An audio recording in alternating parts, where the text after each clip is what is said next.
This is the Shadow Reaper's Metal Mancave. I mean, Joe's Metal Mancave.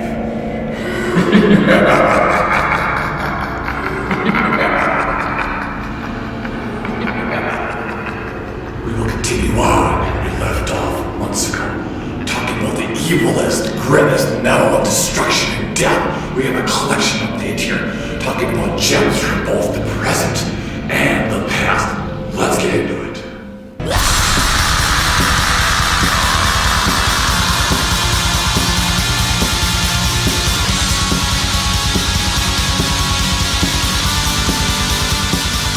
First, formed in the early 2000s, is a Norwegian black metal band known as Throne of Catharsis, and their fourth album, 3 Transcendental Keys. Many moons ago, I believe it was 2013, when this grim manifestation was unleashed upon the world, a ghastly ghoul who I know by the name of Ryan showed his arm to me, and I had every intention of buying it back then. Unfortunately, the whole dying thing prevented me from doing it, and it wasn't until my reawakening that I came across it in the abyss and I brought it forth back into this world with me. Throne of Catharsis is raw black metal, and it is true Norwegian black metal in every sense of the word. But this is no mere Dark Throne or Immortal ripoff here. No, this is something entirely more dark and just evil sounding. Listening to this album is like wandering through my own crypt. Everywhere there's spider webs, there's dust, there's the reek of age and death. And as you wander through this ancient crypt, far below the city center, you hear this voice and this spectral spirit and voice calling you deeper down into the crypt, to the very just bottom of it. You're on the top of hell. This album is just an incredible journey that I really not all before it. It's raw black metal, but again, not in any typical sense. It has a very unique atmosphere. There's just reeks of age and dust and death and almost atmospheric in the sense that it's hypnotic in its overall delivery. And the fact that it's only 3 songs and about 45 minutes of music really speaks volumes here too. So you would think that 3 songs and just in 45 minutes, they gotta pack a lot into this album, and that's absolutely the case here. We are treated to immense vocal performances, guitars, and drumming, and just, wow, it's so immense here.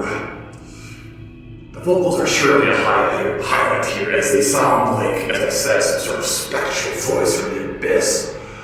And they also sort of appear in this sort of chanting, like, wails and agony, and this is like, there's nothing like us like this. It's so freaking good, it's so hypnotic. You can almost zone out to this album, but I don't recommend it because you might end up like me here, and you may not want that.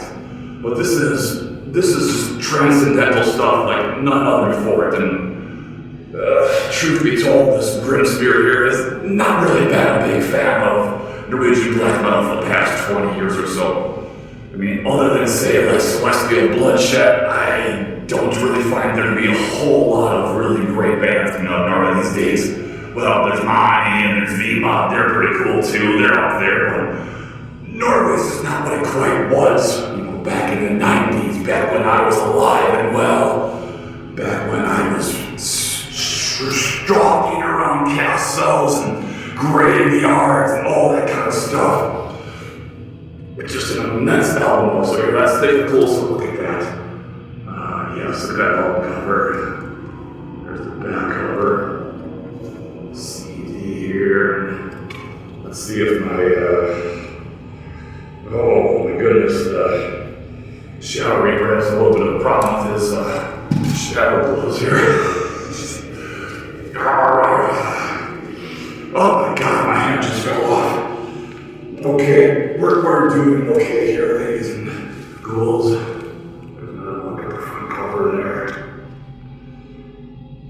Very dark imagery, lyrics. I mean, this is a journey, this is a seance, this is a ritual, this is throne of catharsis, just pure evil black energy coming out of this album here. Absolutely. This thing is being very underrated since its release in 2013, but this is your official warning to check it out. Absolute masterpiece and unsung classic of the modern Norwegian black metal and black metal scene in general. Bitch. Continuing on, let's talk about Moonspell and their 1994 EP, Under the Moonspell. Originally released in '94 by Alpaca Records from France, this 2023 edition comes to you via cassettes from Dread Records. So what can you say about Moonspell? Well, most people know that Moonspell started out as a heavily Bathory-influenced black metal band from Portugal. But by the time they get to this EP in 1994, they start to inject these sort of folk elements into their music, and what's peculiar about it is these folk elements are not of Portuguese origin. In fact, they sound like they come from the Middle East or Arabic influence. It's very peculiar. I remember back when I first heard this in 2000, I was like, is Portugal near the Middle East? Pulled out a map. Nope, nowhere near.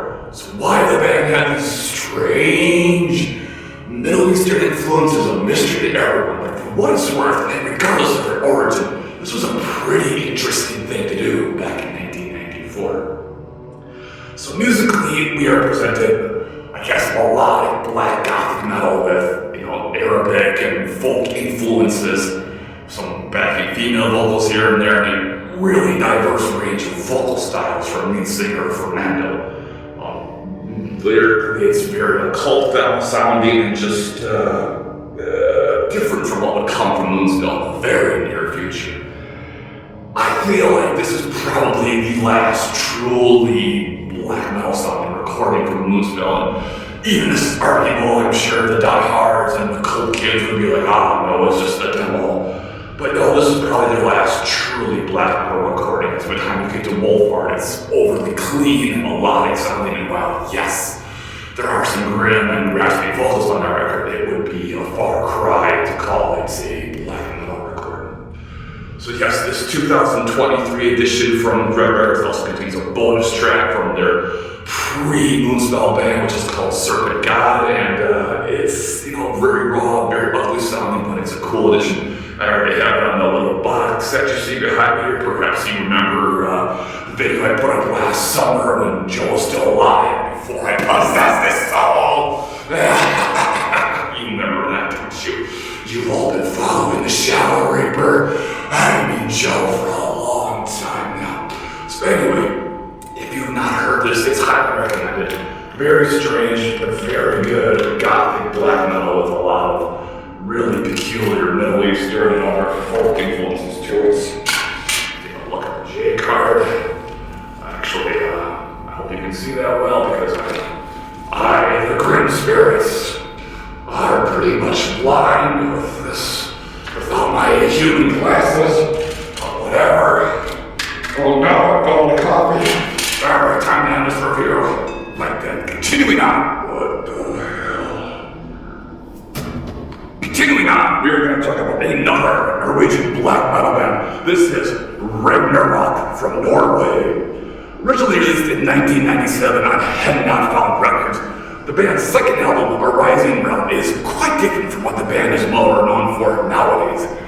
After this record, and again, nowadays as they're still going strong, they're mostly known as a really fast, blast beat-driven black metal band, heavily satanic themed, and although not terrible, I feel like after this album, they really sacrificed their own identity to sound more like Marduk or Dark Funeral, or maybe like Ethereal. And it's not surprising because as the late 90s came to a close, that was certainly the more popular black metal style going, and as it seems this is just the way they've continued on over the years. But if you go back to their first album, Never, or here, A Rising Realm, you see a quite different band. Here you see a more melodic black metal band with a lot of keyboards, and it's been entirely centered around Satanism, and it makes for an interesting dynamic when you consider that they're mostly known for this more blasturbation style, yes. So one of the reasons why I always wanted to get this album, but I never played it because the original pressing was really hard to get. This is a 2020 repress on cassette here from Darkness Shall Rise Productions. One of the reasons I always wanted is because Shake Rat from Demo Borg here plays keyboards on it. And he always had a very distinctive style, or perhaps it was just the synthesizer he used, but it sounded really cool to me. Very celestial and just very ethereal sounding, and I would love to know what keyboard he used to create the keyboards, or what he used on this album, or his one-time known side project, Starkness. I would love to know what keyboard is. So any of you ghastly ghouls out there know, definitely let me know so I can make some nocturnal tunes myself. Anyway, what we have here is melodic black metal, oftentimes mid-paced, although there certainly are some blasting sections. It's to me, in my ears, a much more interesting version of this band that will come afterwards. The keyboards are not as present as they were on Netford, but they're still certainly used more as a background accent here, but still it has a lot of atmosphere. It's really great stuff. Great drumming, great guitar work, and great vocals, and just a superb atmosphere throughout this melodic black metal offering here. So yeah, if you've never heard Ragnarok, especially this older stuff, this is highly recommended. Very, very good. Just, and this is, in my opinion, unsung classics of the Norwegian black metal scene from the 90s. It's a very nice J card here. Once again, that's coming to you courtesy of Darkness Shall Rise Productions. Yeah.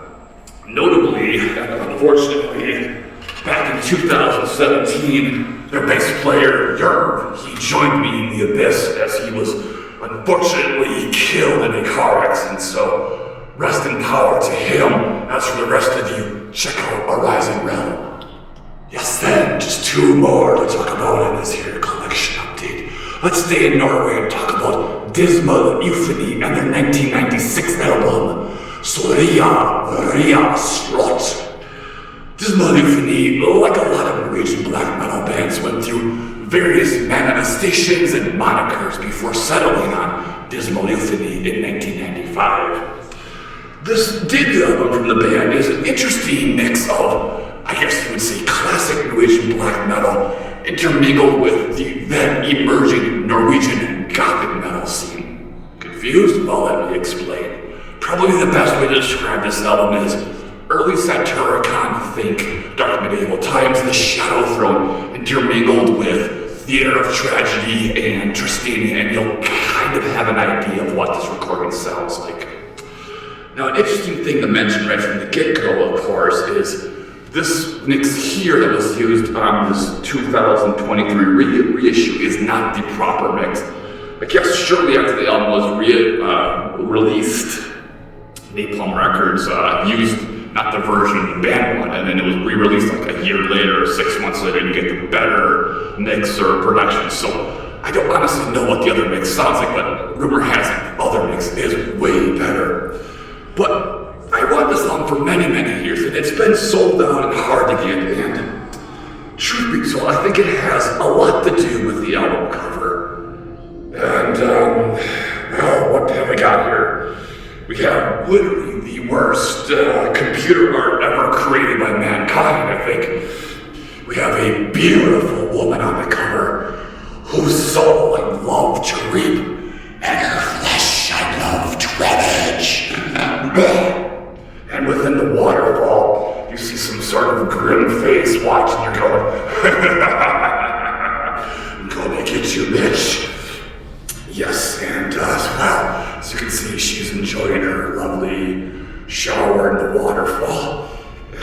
Yeah, anyway, so there's a look at the cassette tape. Literally one of the most ridiculous album covers ever conceived in the Norwegian black metal scene. And I have to tell you, fine folks, that this ghastly ghoul here has been thinking about doing a video where he highlights really bad black metal album covers, but we'll save that for another time. So, a little fun story to tell you too about this today. I bought this back in early August from a local distro, and then about 3 weeks ago, I was at my local record store, and guess what I found? I found an original OG CD pressing of the album. And by original intentions, because I'm a poor ghoul and I have so many bills to pay, even in the afterlife, I was going to flip this on Discogs, but then the collector in me was like, oh no, you have to keep it, because even in death, your black metal collection is important. Yes, try and understand. I know you do. And yes, of course, with the original pressing in the booklet, you get more artwork, and you know, it's just way cooler, and really happy to have both versions, but if I do end up selling either of them, it'll definitely be the cassette tape, because who actually likes cassette tapes? Well, some people do. This ghastly ghoul does, but I don't need both. Well then, one more for this collection update. Here at the Shadow Reapers Metal Mancave. And here at the Shadow Reapers Metal Mancave, the past is always alive. So let's go back to February of 1991 and talk about My Dying Brides Towards the Sinister. Originally a self-released demo by the band, this is the earliest known manifestation as My Dying Bride. For a very long time, this album was out of print and hard to get, and it wasn't until 2019 that Peaceful Records put out a limited 12-inch vinyl. And then flashing back a few months ago, Dread Records put out this limited cassette tape. So, My Dying Bride in their earliest days has none of the gothic metal or the, I guess, neoclassical elements that would come to characterize this band on subsequent releases. No, here on Towards the Sinister, we have a band that's sort of still finding their way, and what is on offer here is a doom death metal band. And if you have to compare it to anything, the obvious comparison here is Paradise Lost, who I believe in that same year put out their first album. Although it's not exactly the same, there's perhaps a bit more brutality here, and it definitely leans more in that death metal direction than doom, but it's still a very interesting offering. You can hear an early version of a song that would later on be recorded on an EP with lots of violin, a lot more fleshed out and gothic characteristics to it. So hearing this early version here is quite interesting, I have to say. Now, I am not completely unfamiliar with this before I got it in my collection, because years ago, I think early 2000s, the band put out a compilation called My Stomach, and it had the 4 songs on here, but I parted ways with those compilations a long time ago, and I had completely forgotten what this sounded like. But for a band that was in their infancy, it's actually quite good. But as we all know, My Dying Bride would keep extraordinary good in the coming years, and would put out several just incredible full-length albums of doom, death, gothic metal, or whatever you want to call it. Anyway, legendary stuff, enough said. Well then, let's take a look at the cassette tape, a black tape here, stamped logos, all that good stuff. Once again, a rather nice layout put together here. Get a classic photograph of the lads. Notably, of course, they were also just a four-piece band in these very, very early days. Yes, very, very cool stuff. Well then, thank you for joining me here on the Shadow Reaper's Metal Mancave. If perhaps the moon aligns correctly tonight, I may release Joe from his ancient slumber, and he may come back for more videos here on YouTube. With that being said, happy Halloween, and thanks again for watching me here. I am